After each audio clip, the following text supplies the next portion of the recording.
want none! You don't want none! What's going on, Tar Heel Nation? It is your favorite North Carolinian, Russ the Tar Heel. And in this huddle, baby, we're going to preview the 2024-2025 North Carolina Tar Heels basketball season. Now, before we get into the season preview, I have to take a second to first and foremost thank my huddle hooligans for their continued support. I love you guys and appreciate your continued belief in me. The channel is entering its second UNC basketball season. And I'd quickly like to encourage you to subscribe to the channel. If you are a Tar Heel or a college basketball fan in general, throughout the season, I'm making game previews, post-game reactions, and my personal favorite event, the live reaction and watch parties, where Tar Heel Nation and whosoever is the enemy that night can hang out and talk about the game together. I can't show the game due to copyright issues, but we can chill and watch that bad boy and celebrate and or bitch and moan about what we're seeing on the floor. So if you can't get enough college basketball content, hit that subscribe button and come be a part of the Tar Heel Huddle. Now let's get into this thing because it's finally about to be here. The University of North Carolina Tar Heels basketball program is coming off a 29-8 season where they won the ACC regular season title before falling to state in the ACC championship game. And they also made an appearance in the Sweet 16 where they were beaten by the Alabama Crimson Tide 89-87. The Heels are led by head coach Hubert Davis, who is 78-31, good for a .716 win percentage through 3 seasons in Chapel Hill. Now, HD took the Heels to the 2022 National Championship game finals, and he led the Heels to a 2024 ACC regular season title, along with being named the 2024 ACC Coach of the Year. Gone is the 6'11", 240-pound forward/center Armando Bacot, who was a staple in this UNC lineup for the better part of the previous 4-5 years. That's 14.5 points per game and 10.3 rebounds that UNC has to replace. Gone is the 6'7", 235-pound forward Harrison Ingram, who had a breakout campaign in his lone year in Chapel Hill. That's 12.2 points per game and 8.8 rebounds that UNC has to replace. Gone is 6'5", 195-pound shooting guard Cormac Ryan, who averaged 11.5 points per game. And then UNC gets the bad news that they're going to lose Zayden High, at least for this year, due to some off-court issues. Not only does Carolina have to replace over 38 points per game and 20 rebounds, but Armando, Cormac, and Harrison provided a ton of juice for that team last year. Who's going to step up as that vocal leader? Well, it doesn't hurt that you're returning an All-American shooting guard and 6', 180-pound senior R.J. Davis, who averaged 21.2 points per game, 3.5 assists, and 3.6 boards to go along with shooting almost 40% from 3 last year, along with going 87% from the free throw line. RJ didn't have to come back, but he did. And I, for one, could not be more excited to see how he's able to build off of that strong last season. Just think, this dude's jersey is going to be up in the rafters, and he's still a Tar Heel. His backcourt mate will be the 6'1", 180-pound sophomore point guard Elliot Cadeau, who averaged 7.3 points per game and 4.1 assists last season. He shot 41.7% from the floor, mostly due to his lightning quick first step and his ability to get to the bucket. But all reports out of camp are the EC has really worked on his perimeter shooting, and that was evident in the UNC versus Memphis exhibition game where he had 11 points and 13 assists. No, that is not a typo, and he looks really good pulling it from three.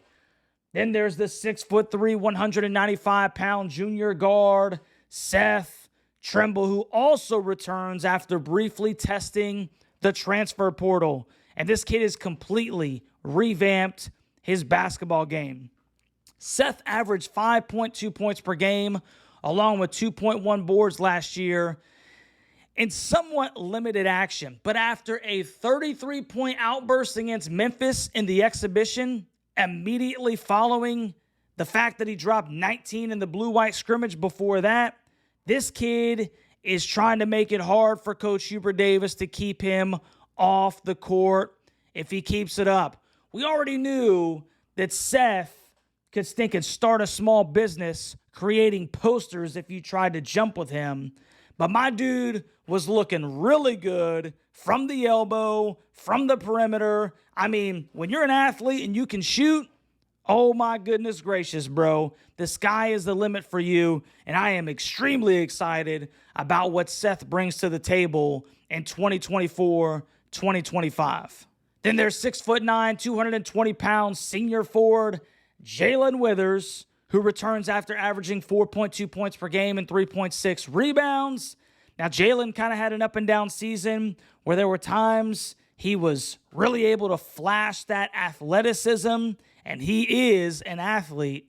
But there were also times where he kind of seemed out of control and raw a little bit. So it'll be interesting to see how J-Witt develops from last year to this year. And the last big returning piece is the 6'10", 235-pound junior forward, Jalen Washington, who averaged 3.9 points per game and 2.6 rebounds last season. The question on everyone's mind is this: is Jalen ready to not necessarily fill the void by the departure of Armando Bacot, but step in and lessen the blow? These guys have very different games, okay? Mondo was more of a back-to-the-basket guy that was active around the rim. J-Wash is more of a stretch five type that can make you pay at the elbows, on the baseline, from 5 to 10 feet out, and even beyond the arc. That's not to say that he will not rise up and dunk on you. We've seen him do that. But how well does J-Wash step into that spot? That is the question. Now, to address some of the issues presented by the departure of our graduates, HD was obviously active in the transfer portal, bringing in the 6'7", 230-pound senior forward Ty Claude from Georgia Tech, this 6'8", 230-pound junior forward Van Allen Lubin from Vanderbilt, and then you also bring in Cade Tyson, the shooter from Belmont. Now, Ty Claude comes over from the Yellow Jackets, where he averaged 4.8 points per game and 5.2 rebounds. Ty wasn't really counted on for offense, though. Not really a guy that's going to generate his own offense, if you will, but he's reliable down around the bucket when the guards can dribble drive and get in the paint, and boy, do we have guards that can do that. He will finish with dunks and is an above-average passer on the blocks as well. More of a defensive type presence, a blue-collar worker down low that should be able to provide some good minutes for depth. Van Allen Lubin averaged 12.3 points per game and 6.3 boards in his sophomore season at Vandy, and he is a slightly undersized guy that can play with his back to the basket. But he can also step out and occasionally knock down the three ball. He was 13 for 39 last year, good for 33%. And he will punch on you if you give him a full head of steam. Vin has an opportunity to see a good amount of burn, as he additionally has active hands on defense as well. Really solid pickup from HD in the portal. And then there's Cade Tyson out of Belmont. Cade averaged 16.2 points per game and 5.9 rebounds. while shooting a staggering 49.3% from the floor and 46.5% from three. The obvious question is going to be, can he have similar numbers in the Atlantic Coast Conference? If Cade can do damage from outside, if we can draw up plays where he's leaking on the wing for kickouts on dribble drives, teams will be forced to step out, which only opens up the middle of the floor even more for those lightning-quick Carolina guards. Another really solid pickup from HD out of the portal. Going to be really excited to watch Cade grow into his role as the season progresses. And then the new guys. We'll start with the Rivals 2024 sixth-ranked player, the 6'6", 193-pound freshman guard, Ian Jackson, or Captain Jack, as he is so eloquently referred to as. This dude has an NBA body and can really do it all. Electric in the open floor and extremely opportunistic with the ball in his hands. The guy's a scorer, and there's a ton to be excited about with watching Captain Jack grow throughout the year. Another guy, Drake Powell, 6'6", 195-pound small forward, rated as the number 11 player in the entire country, according to 247 Sports. Super athletic guy with long arms who can really run well in the open floor. Offensive game is not quite as polished as Captain Jack at this stage of his career. However, Drake has all the tools necessary to transform into a plus scorer down the road. Not to mention, he is an excellent defender who really locks in on that side of the floor. Watching Drake continue to get better and better will be one of the more exciting things to keep an eye on as this season progresses. And then there's the 6'10", 215-pound freshman forward, James Brown, who was the 120th ranked player in the country in 2024. Brown is really good length and size. He's a big guy that can finish over both shoulders around the basket, and he's got soft touch out to the elbows, man. Almost ambidextrous. Not as a shooter, but he can go over the left or right shoulder. Has a really nice hook move over both shoulders, if you will. He'll probably come off the bench in more of a reserve role in his freshman year, but the dude has really good upside. Nice frame, man. 6'10", 215. Then you have the 6'3", 215-pound senior guard Elijah Davis, the 6'1", 170-pound guard Russell Hawkins, the 6'8", 230-pound freshman forward John Holbrook, and the 6'1", 170-pound guard Dante Mayo Jr. that round out this season's roster.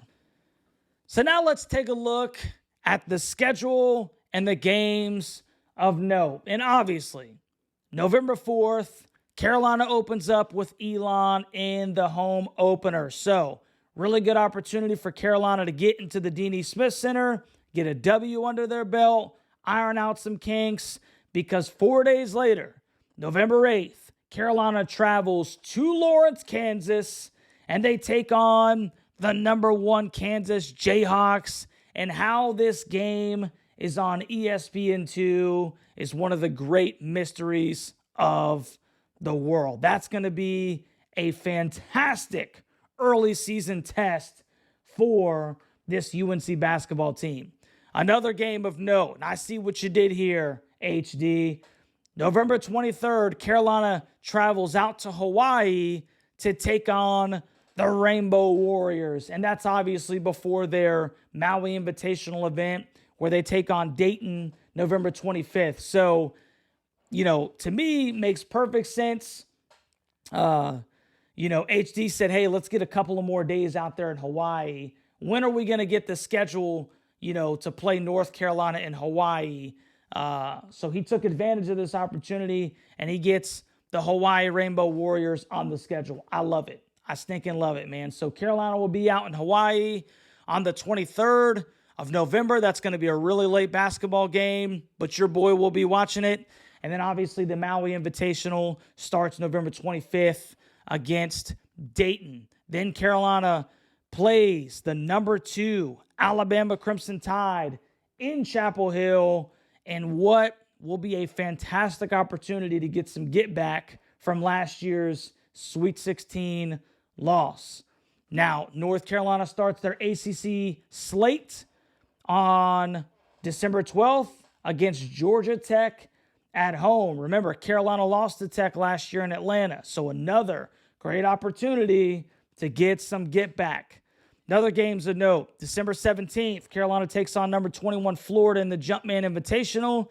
And then they also play number 22 UCLA at Madison Square Garden for the CBS Sports Classic. So a lot of really good basketball games coming up this year, man. And then you jump right into ACC play. And someone really likes the Tar Heels, because the thing that jumps out to me the most is this.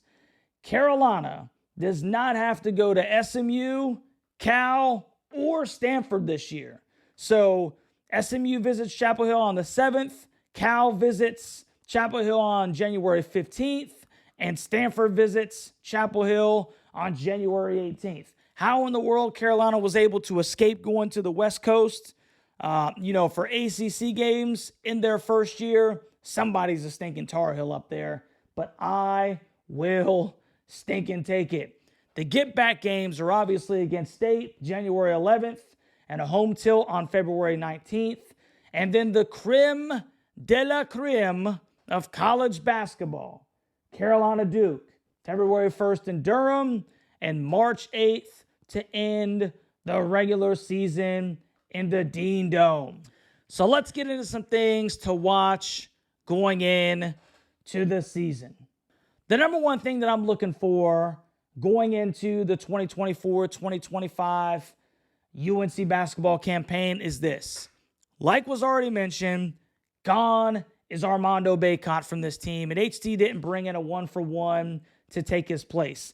That was going to mean one of two things. Either he believed that Jay Wash was going to be able to hold it down himself, or HD wanted to push the pace. And the latter has actually been the case. HD was quoted as saying that he wants to be the fastest team in the country, and I think they have the pieces to do that. Cadeau is one of the best facilitators in the game, and he's got an incredible basketball IQ. RJ and Seth can be lethal on the break. And then you couple that with Jay Witt and Jay Wash, who can both run the floor, and Carolina should be able to run, UNC, run. Not to mention there's Captain Jack, Drake Powell in the backcourt as well, Van Allen and Tide Claude. They're also going to benefit from UNC pushing the pace. This team lacks a Bacot-type big man, but they can counter that by pushing the pace and excelling on the primary and secondary break. I really think they can, and that will be something to watch. This should be an up and down pace for Carolina all season long, man. It's a deeper team, and I think they got the horses to be one of, if not the fastest team in the country. Number two, on the other side of that argument, how does Carolina defend the post against big men like Hunter Dickinson from Kansas, who they play in the second game of the season? 265 pounds, banging on a lankier built guy like Jay Wash or Jay Witt, that's going to be challenging. So Carolina's probably going to have to front the post a lot against those type of players, and they're going to have to hope the guys can come help side on post-entry feeds. They're going to be trying to dump it over the top, as guys like Hunter are trying to get position for the lob pass, and guys are going to have to come backside and really play with good hands and not foul to keep Hunter and some of these bigger centers from getting really good position down low on the blocks. That's really going to be interesting to watch how HD draws that up. And on the flip side of that, I'm making Jay Wash and Jay Witt, guys like that. I'm trying to run Dickinson into the stinking ground on the break, bro. One of the more reasons why we're going to stinking run, baby, run. Yes, we're undersized down there on the blocks, But you also, on the other side of that, you want to see how long Hunter can go back and forth, or big guys just like him.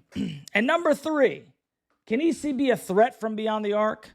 Last year, teams began to sag off of Elliot Cadeau and dare him to shoot the 3 ball.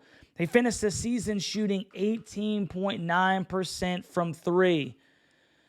But all accounts from camp is that EC has drastically improved his perimeter shooting. If he can just hover between 30 and 35% and make teams actually respect him from the outside, it's going to make people have to step out on him. And then guess what? There's not a player in the country that I'm going to put in front of EC and expect him to stay in front of him. So if he can hover around 30 to 35 from deep, that would be huge, because it's going to enable him to get into the paint more and more and more and facilitate the rock. So let's talk about predictions. This is a stacked schedule, man. And Carolina's going to have to travel a lot, especially in their non-con slate.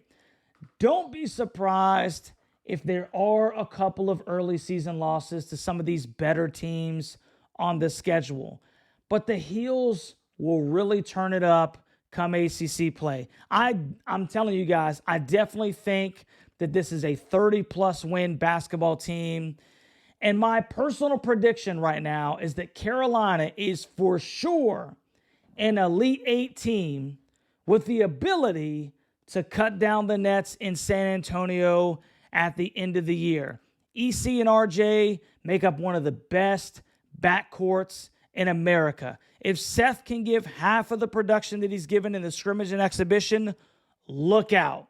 And that's not even counting what we're going to get from Ian Jackson and Drake Powell. This team has the ability to be special. And I, for one, am extremely excited for some Carolina basketball. So you let me know what you think about the Heels this season down in the comments section. Tar Heel Nation and college basketball family, please consider becoming a member of the Huddle Hooligans. It's only $3.99 a month, and you can help me build this channel for the Tar Heel Nation. Shout out once again to my hooligans. Please like, share, and subscribe to the channel. And we'll catch you on October 27th at 2 p.m. when the Heels host Johnson C. Smith for their last tune-up before the season starts. Go Heels, baby.